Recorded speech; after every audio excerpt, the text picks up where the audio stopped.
मैं आपके बीच में कुछ बेचने नहीं आया हूं। मैं सिर्फ आपको ये कहने आया हूं, मुझे गुजराती नहीं आती है, मैंने गुजराती नहीं आवड़ते, तो इतनी समझ में आती है कि ये कह रहा था कि मेरा कमर खराब है, तो पैर खराब है, तो मुझे बैठकर बोलने की इजाजत दीजिए।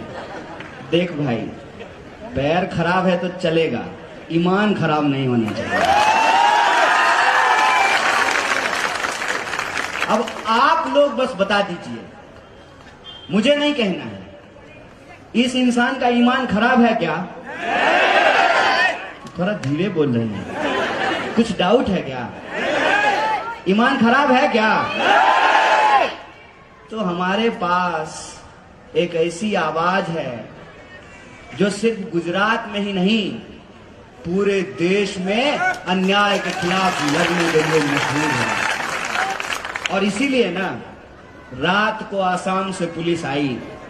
सिर्फ गुजरात की पुलिस आई लव यू नहीं बोलती है, आसाम की पुलिस भी आजकल इसको इलू इलू बोल रही है। आदरणीय प्रधानमंत्री जी की कृपा रही, जय शाह के पप्पा का मोहब्बत अगर इसी तरह से हम लोगों को मिलता रहा तो आसाम क्या 7 मुल्कों की पुलिस ढूंढेगी भाई साहब। क्या है ना कि 2 तरह के लोग हैं। एक वो लोग हैं जिनका ईमान बिकाऊ है, एक वो लोग हैं कि कोई ऐसा नोट छपा ही नहीं है कि हमारा ईमान खरीद ले। और आपने अभी देखा होगा कि जब पत्रकार नहीं खरीद पाते हैं ना, तो चैनल ही खरीद लेते हैं। भूपेंद्र भाई को खुद नहीं पता था सुबह में कि दोपहर में चीफ मिनिस्टर बन जाएंगे,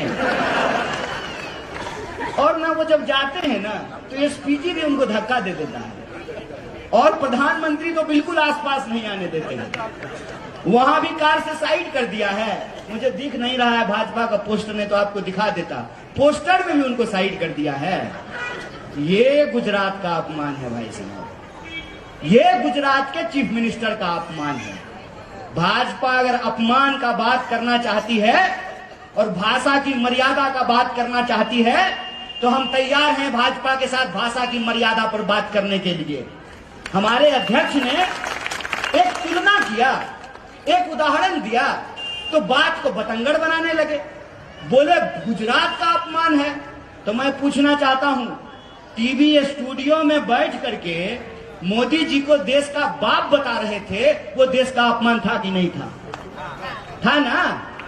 मोदी जी देश के बाप हैं, तो भाजपा का प्रवक्ता ये बात क्यों बोला? अगर बोला तो देश का अपमान किया कि नहीं किया? जिसका घर शीशे का हो ना, उसको दूसरे के घर पे पत्थर नहीं मारना चाहिए।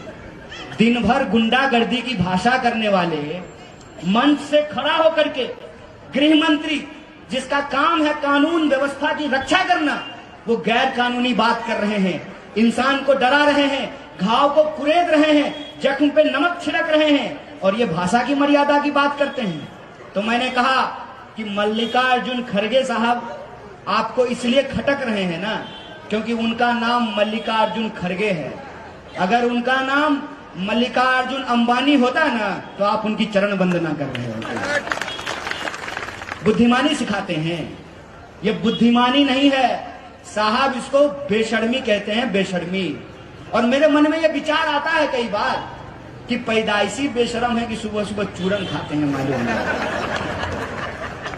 वोट देता है लोग किस उम्मीद में, टैक्स देता है लोग किस उम्मीद में कि सरकार जनता के समस्याओं से उसको निजात दिलाएगी।